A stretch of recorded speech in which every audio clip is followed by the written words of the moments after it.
All right, here we go. Here we go. We're going to let a bunch of people join, or let everybody join, and we will get going in just a minute here. While we're waiting, I'm going to launch a poll. Looking forward to feedback. We have a couple more poll questions than normal, just to get a little bit more feedback from people and understand how they're using AI, how they want to use AI, what their experience has been with it, that sort of thing. So please. Please take a minute and fill out our Zoom poll here.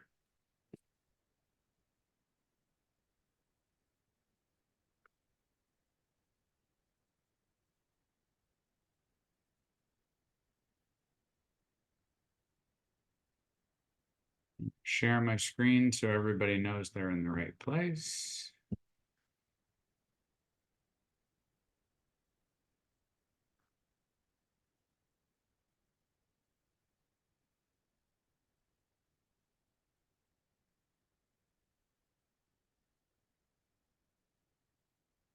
All right, if you're just joining, please take a sec, fill out the poll. You should see it under polls. I see our number of people filling it out is growing. I think we will honor those that are on time, and we will get going. Please again fill out the poll. We'll come back to it as we go on through the session today. So welcome to How to Fly High with Copilot for Microsoft 365. We're talking today about 5 job roles supercharged by AI. So really excited about this webinar today. We had lots of good feedback on our first Copilot webinar that we did, or maybe the last Copilot webinar we did. Lots of attendance, lots of interest. So this is kind of part 2 of it. So I am very excited to be joined by Mr. Luke Bartley. Welcome, Luke. Thank you so much. Appreciate for you bringing me back and having me on this webinar. It's great to have you back. As those that have attended our webinars before will know, the plan in our webinars is we usually try and keep our content to about half an hour. We put together so many different examples of using AI at work that we're probably going to go about 40 minutes today. We will be followed by Q&A. If you have questions, please put them in the Q&A. We're going to go through stuff pretty fast. Our goal here with all the stuff that we do around AI is to show people how to actually use it. We're going to spend only very little time talking about strategy and hype and adoption cycles and stuff like that. We're going to spend the vast majority of our time talking about examples of how to actually use it. I'm going to give you a whole bunch of examples and make sure that you walk away with a whole boatload of value today. So, and just before we do it, quick plug for our next webinar. How Power BI can save you tons of time and give you better data for decision making. We're going to spend a bunch of time on data because data is part of AI adoption. And it's part of as folks mature and adopt on the AI side of things, making sure they have control over their data and that it's automated and available and can be properly used is a big part of AI adoption. There's lots of research on that and stuff like that. So please go to either use the QR code there or go to techfi.ca/training to register for that webinar. It is on June the 26th at 1 p.m. If you are a client of ours, our next client user training is coming up on June the 5th. It is called SharePoint 201. Organize your data and save hours with these tips. So again, this is just for clients. For those of you that are our clients, you can have all of your staff members, all of your team members join our client user training webinars, and the goal of those is a user level training, show people how to use stuff like SharePoint and get the most out of using SharePoint and other Microsoft 365 stuff. All right. Let's go on to the main attraction here. Let's talk about AI, Copilot, and these different job roles. So we usually like to start with a little bit of research. There was a new piece of research that Microsoft had come out very recently called the 2024 Work Trend Index Annual Report. In it, Microsoft surveyed, or to create it, it's called AI at Work is Here. Now comes the hard part. To create this this survey, Microsoft or this report, Microsoft surveyed 31,000 people across 31 countries, identifying labor and hiring trends from LinkedIn, and they analyzed trillions with a T of Microsoft 365 productivity signals and conducted research with Fortune 500 customers. Here's a couple interesting things that they found. 75% of people are already using AI at work. 46% of them started using it less than 3 months or less than 6 months ago. So that is fascinating because lots of people are using it, but lots of people are very new to it. So we may not really, we're still figuring out how to leverage it and properly utilize it. And we're getting some feedback from clients too that they're struggling a little bit in the adoption, and that's likely because we're at the very start of kind of adoption. We're at an exploratory type of phase. 60% of leaders worry that their organization's leadership lacks a plan and vision to implement AI. So we're going down the highway and implementing AI, but we're not quite sure what we're doing, why, that sort of thing. And then from a user level, folks say 90% of people say they are using AI to save them time. It helps them focus on their most important work, allows them to be more creative, and leads to them enjoying their work more. Wow, so that's kind of cool stuff. Interesting. So as you're thinking about this whole AI stuff and you're thinking about implementing all the stuff that we put together in our webinars, please, where we're really strongly suggesting people start is with the why. Why is it that you want to implement AI? And think about from a business strategy, business goals, business challenge, business opportunity perspective. There's a bunch of research that out there that says the leaders in kind of AI adoption are companies that have really identified we need to implement AI because of, and they've answered that question. And then when they communicate it with their team members, it is much more effective. So let's get right into that AI adoption and implementation. Luke, do you want to give us a little primer on what's Copilot versus what's Copilot? Yeah, absolutely. So hopefully everyone has seen the fancy little icon that Microsoft has released, and it's built right into Microsoft Edge, or if you're a Windows 11 user, kind of built into your tray. That is Microsoft Copilot. Here's a freebie. Thank you, Microsoft. They really don't give us much for free, but that way you can start using it and interacting with it. The Copilot from Microsoft 365 is a paid version. Now you're going, well, what's really the difference here? The biggest difference is the Copilot from Microsoft 365. That is something that integrates with your suite of products, your Word, your Excel, your Microsoft Teams, SharePoint, everything that you're paying for in your subscription. The Microsoft Copilot is just a little bit different. It chews on information that's outside in the world. Web pages, it can answer basic questions, nothing proprietary to your business. So where we're prefacing this kind of demo and all these different spaces and places we're going to go through is proprietary under a paid license that's proprietary for our business. So under some very use case examples, we want to fire you up and really give you some context to what cool things that you can do, time savings, and we're just going to give you a whole bunch of demos. We've kind of broken this down now into various positions, and I'll get Brendan as kind of the CEO, number one person. You know, there's never enough time. There's so many emails. I have so many meetings. I don't have the funding for an administrative assistant to keep me organized. Well, guess what? Copilot can be your best friend in that respect. We're going to go through various business positions. So we're going to look at business development. We're going to look at those hard-pressed finance folks that have to chew on a whole bunch of data reports and numbers. We're going to give you all the context.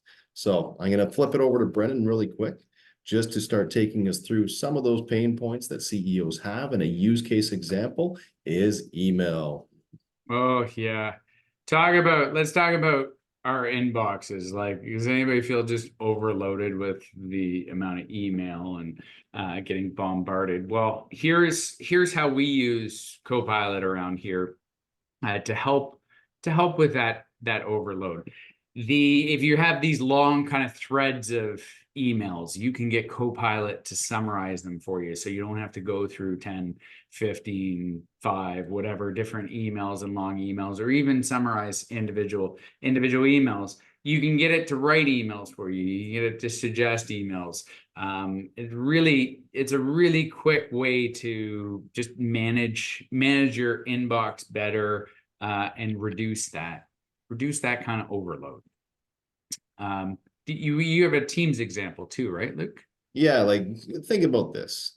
You are bouncing from meeting to meeting. Sometimes your calendar looks more packed than a vacation schedule at Disneyland. It's terrible. So using Copilot, let's say you show up late to a meeting because another meeting ran late. I'm sure we've always been in that boat. I know I've been in that boat many times.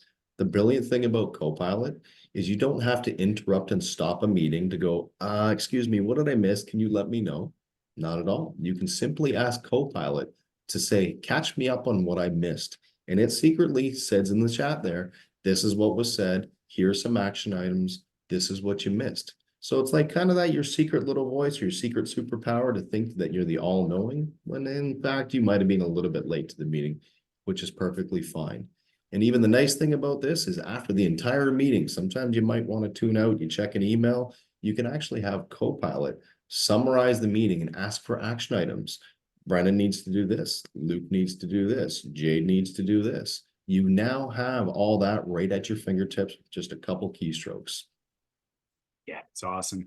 The other opportunity I find for CEOs is to use Copilot as your AI assistant. So when you're looking at your organization and saying, hey, who should deploy those Copilot for Microsoft 365 licenses, the more expensive ones, the $42 a user licenses, the CEO to me is 100%. And not only because the CEO sets that sort of leadership and direction in that example, but because there's so much need there. So some examples of how a CEO can use it, asking what's new from a member of your team. If you're about to go into a meeting with them, a one-on-one, you get a summary of emails, chats, files they looked at, updated recently, and get a good sense of where they are without them feeling like you're standing over their shoulder. If you've got a long document, summarizing that document, you just go and pick the document and say, hey, can you give me a summary of this document? So you have a bit of a sense. Maybe you don't want to, maybe you don't have time, or you're just about going into a meeting. You can ask it questions just like you would your assistant and say, hey, tell me about a little bit more about this event, or tell me about this document, or tell me about this thing. And the thing that I really appreciate in Copilot is it comes back and it sources it. It gives those different documents of where it's found information from. A couple other things here that I use it for as an AI assistant on a regular basis is finding documents. Just type in, hey, find me this document. Instead of searching all over the place, wondering where somebody saved it or something like that, it just goes and finds the document. And it cuts down minutes, maybe even sometimes hours of time. And I'll use it to help me prepare. You can put in a prompt and say, help me prepare for this meeting, pick the meeting in your calendar. It will go and look at any relevant emails or documents related to that meeting, pull them up and have them ready for you and ready to go.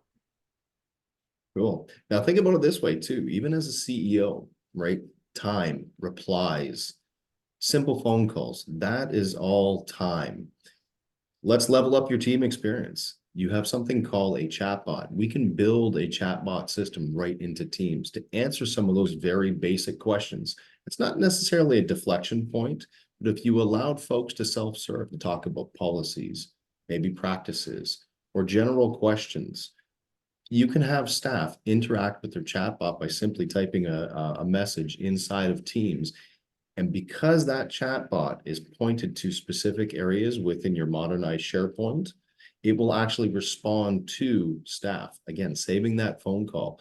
We don't have to bug Brennan in this case to, hey, what's the financial policy? How much money can I spend? What's the travel policy in booking a plane ticket? It's all at your fingertips now. Again, the time savings is huge by not having to invest time in the minute tasks. huge opportunity there. Just think about the different questions that you get asked on a regular basis and how you can automate it. All right. We love finance people. I love finance people, right? Finance people are super important to any organization. But sometimes they can be a little bit stressed out, right? They got a million different things on the go. There's tons of paper everywhere. Finding things like finding an invoice might be a struggle, or finding an agreement, or finding different backup. And they live in Microsoft Excel, right? So how could we make life easier for these finance people, Luke? No, that's super easy. And I love finance folks as well because they all pay us, which is brilliant. I'm sure every finance person in the world, and if there's any on here, please pay quick attention to this one because this will be a huge benefit to you. How many folks in their life have received something called a CSV file? Lines and lines of data and information just thrown up into a document. What do you do with all this information? It takes time to chew on it, to get insights, to understand the data that's being given to you. Simply ask Copilot, give me those high-level insights. Tell me what these numbers are telling me. Tell me the story. Empower me to make great decisions. Second of which, you can see how quick you can get additional insights, create dashboards, create these charts. Right now, you've got your trends. Now it's pulled out the very prominent information that you need to make that high-level decision or empower someone to make that decision. So give me all your data. Don't stress about the CSV files anymore. And there you go. Allow Copilot to do that heavy lifting for you. That's awesome. That's just opens up a whole new world for finance people everywhere. Just think about if you put P&Ls and balance sheets and different stuff into Excel, how it can take that data, just manipulate it, give you insights, do all sorts of stuff. The other thing, well, a couple other things for finance people, finance people do a lot of repetitive manual tasks, right? Here's one: entering an invoice. A lot of times people get these invoices in from suppliers, and every month or every week they're entering the same invoices over and over again. Well, there's all sorts of software programs. Now, this is outside of Microsoft Copilot for Microsoft 365, but there's all sorts of programs that you can use to implement AI so that invoices get put into your accounting system and it doesn't require manual input. In this example, this screenshot's from a program called Dex, which works with QuickBooks. I'm using that because we have a whole bunch of folks in our client base use QuickBooks, and it's something that we do ourselves. And what it does is you basically just send an invoice to an inbox. It will take the attachment, the PDF file, the Word document. It will read from that attachment. It will read the cost, the product codes. It will read the tax, and then the AI will then apply it to the right GLs in your accounting, and in your accounting application, and it'll ask you before it inputs it. And so instead of doing all the manual entry and stuff like that, what you're doing is you're just confirming that it's done it properly, clicking a button, and it's putting it into the accounting system. Just think about how much time that can save for a finance person. The other example here, which I think is a critical, if you haven't already done this in your organization, is automating expenses, employee expenses. Like, we've seen all sorts of companies where expense submissions are manual, based on spreadsheets, physical, putting in receipts, or manual entering receipts. If you don't have a system in place where you can just, the members of your team can take a picture of a receipt, and that picture then gets scanned and inputted so your staff members don't have to manually input stuff. And then that then goes through an approval process and goes to finance and books it in the right spot in the accounting system. That kind of level of automation, and the AI is sort of a combination of automation and AI. The AI bit is, again, reading the pictures and understanding what the data is from those pictures so that people don't have to do manual input of those. So that's it. There's a couple ideas of how we can improve the life and save time for finance people. Just before we go on to our business development folks, just remember if you have questions, if there's stuff that we're going through, as I said, we're going to go through it at a pretty quick pace. If there's anything that you want us to come back to and dive into a little bit more, please post something in the Q&A or the chat. You'll see Arem has posted the registration link for our upcoming webinar in the chat.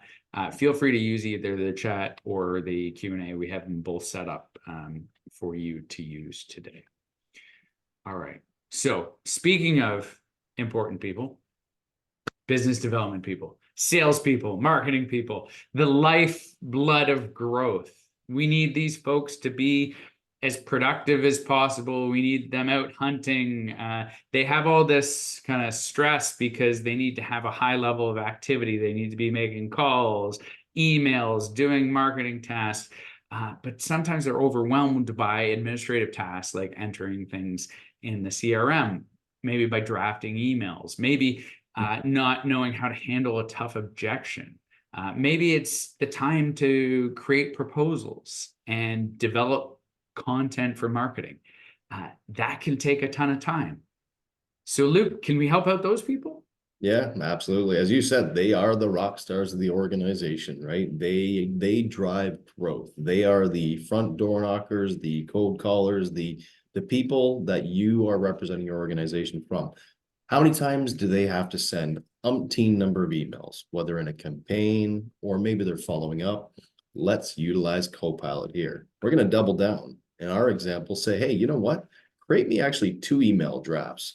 One, essentially throwing out information in terms of a draft for a prompt for, drafting a prompt so that way you can send out an email. So you don't have to type it. And then 2, looking at the feedback component and drafting that second email, because once you get that first engagement, well, let's wrap it up and make sure we get some feedback, because that is very, very important in any type of sales cycle, is getting positive and even negative feedback to ensure that you're succeeding.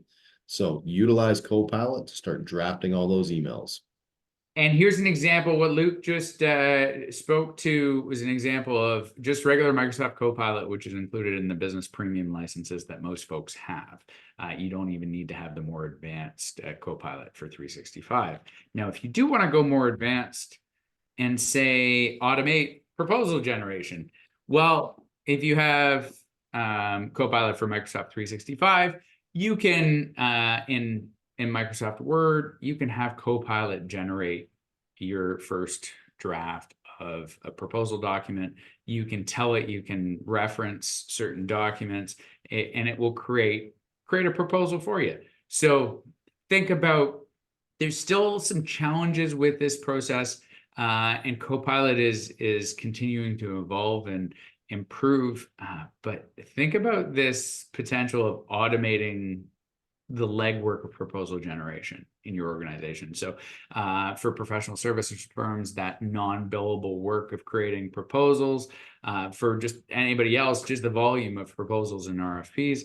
And you just have Copilot do that first draft, and you can just make edits and changes and that sort of stuff. That's pretty cool for a business development person. But then that same business development person has to probably go in a meeting and present that proposal to a prospect. So then they need a PowerPoint presentation. Well, you can use Copilot, and you can go in, you can create a presentation, refer to the proposal that you just generated and that you just created, and it's going to create a slide deck. It's going to go through and kind of crawl through that proposal document, and it's going to say, okay, what are the main categories? What are the main headings and that sort of stuff? And then it's going to create a presentation.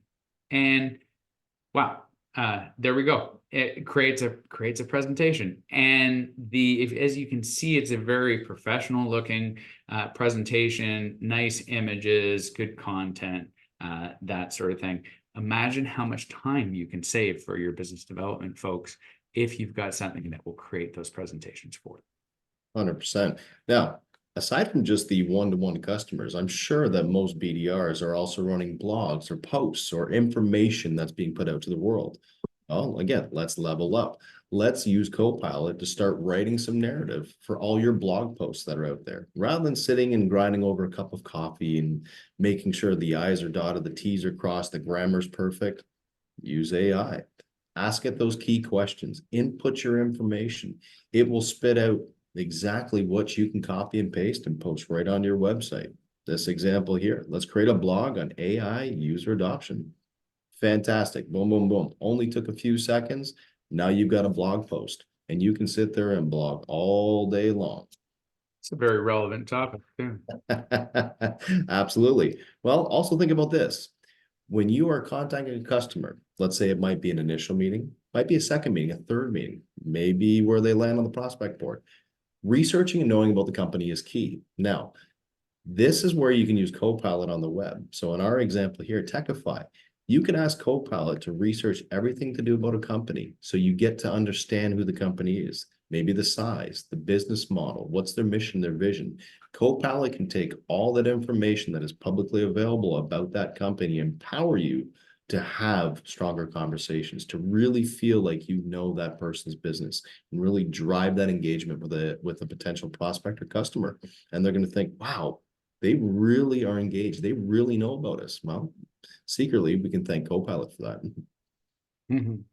Nice. And last but definitely not least on the business development front, business development folks, client service reps are constantly in meetings with folks, right?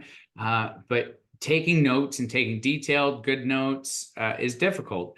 And that's where we come back to using meeting transcription and using Copilot to take that transcription and to filter it into meaningful notes and summaries and action items and that sort of stuff coming out of meetings. The number of meetings we now come back to sort of 2 or 3 weeks later and say, hey, what were the details of what was promised, what was reviewed? Okay, good, we've confirmed. Now we can go into our next meeting and make sure that we make it as valuable as possible.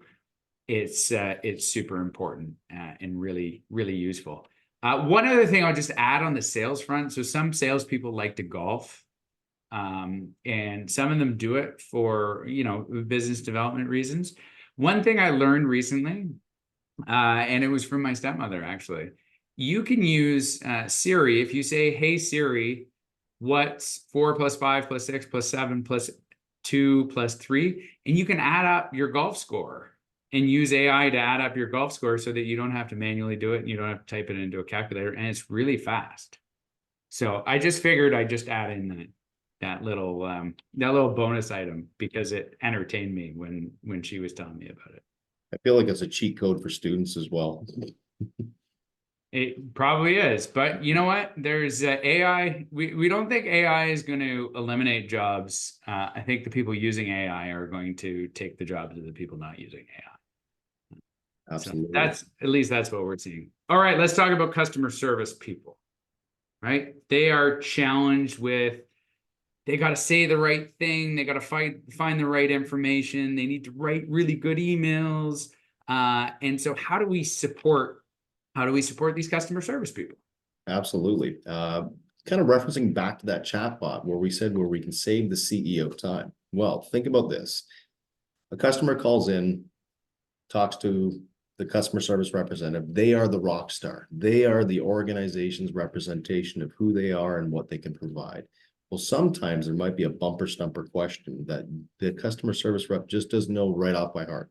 Well, if you had the little Copilot component running within Teams, within your chatbot, that customer service representative can instantly ask it a question, provide that narrative, whether it's that policy, the practice, a Q&A section, being able to answer a customer's question right off the hop without saying, hold on, let me put you on hold. I need to consult with somebody. Nope, everything is right at your fingertips. So think of your army of customer service folks being able to have every piece of information and resource right at their fingertips to provide that to your customer base.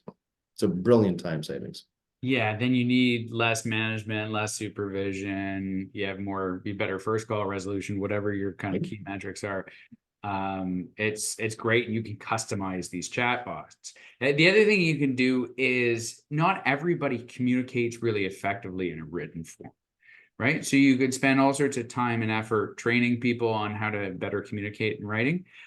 Or you can just have Copilot write notes for you. And so if Copilot drafts, in this case, a sort of apology, oops, we kind of messed up type of message, it can draft a really nice note to get out to a customer, and it's going to be a high quality, and it's going to make it a little easier. And then the customer service rep doesn't have to sit there wondering for a while, what do I write? How do I create something? That sort of thing. For sure. Tonality is always big in emails. So using Copilot to do that, you can ask it for specific tones, be apologetic, sympathetic, utilize it. That's a great feature. Now, even aside from just writing apologetic emails or any type of emails, think of another route. Think of surveys. We all send out surveys to our customer bases or even world as abroad, because we need that feedback. Well, it's very important. Who wants to sit there and think about creating a survey? It's tough. What questions do I ask? As you can see on screen, that survey just got created almost instantly. So simple to do, right? Couple simple statements into Copilot, bang, there's your survey and you're ready to send it out. Now, the other caveat is once you have all those survey results, what do you do with it, right? You're eliciting that feedback for a reason. You want to know what insights, what are customers saying? Use Copilot then, again, to chew on that data, right? Think of this as almost a CSV file that our finance folks were using, but empower Copilot to empower you to get those insights. What are the trends? How is our service ratings? What are we measuring up against?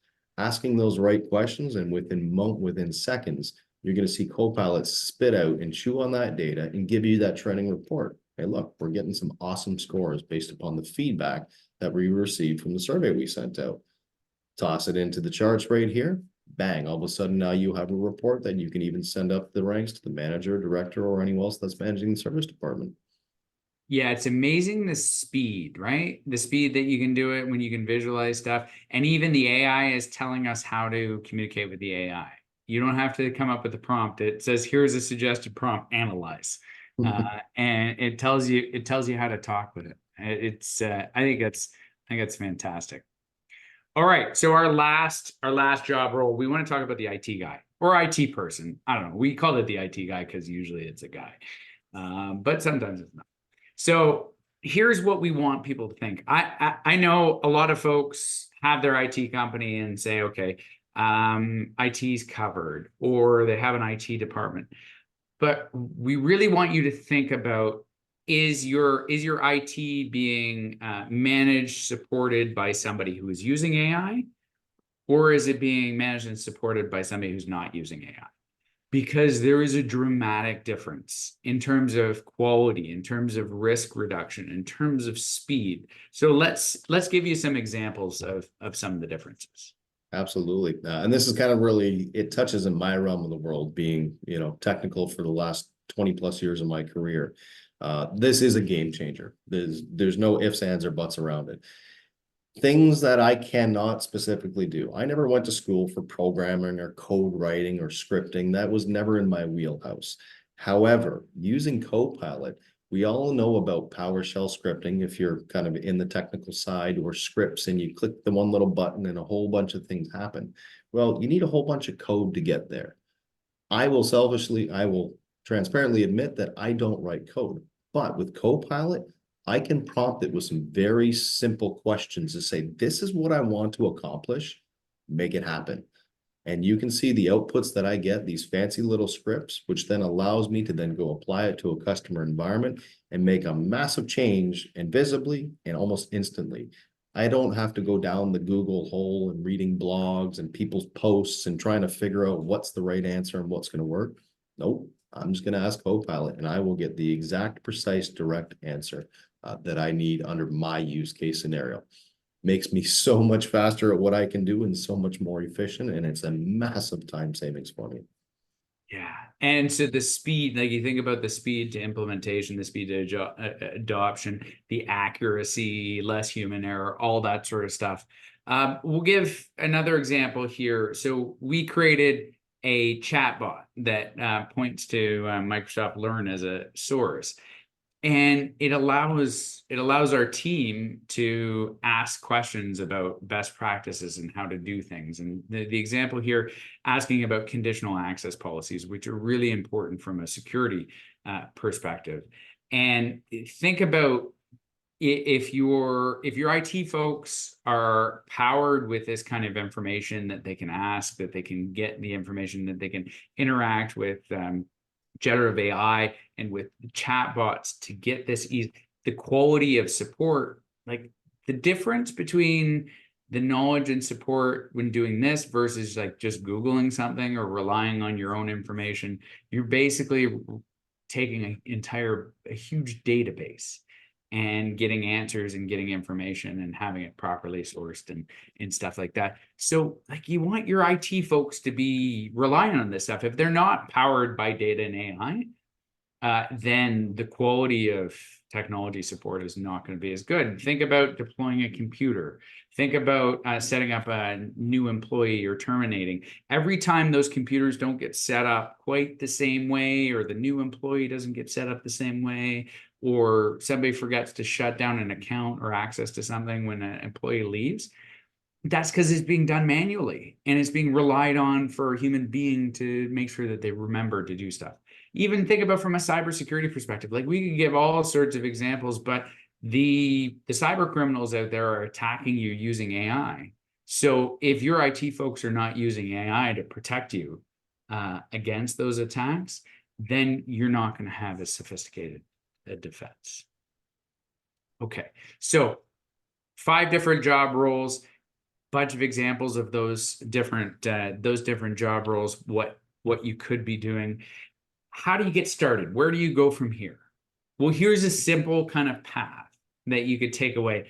Number 1, get together with your team, brainstorm repetitive manual tasks that happen across your department. Just come up with a big list. Don't worry about whether you can do it or not. Just come up, what's manual repetitive tasks that we do here? Then prioritize the impactful, low effort areas, but bring in your IT partner or your IT director or both, depending on the size of your organization. And then they should be able to say, yeah, that could be automated.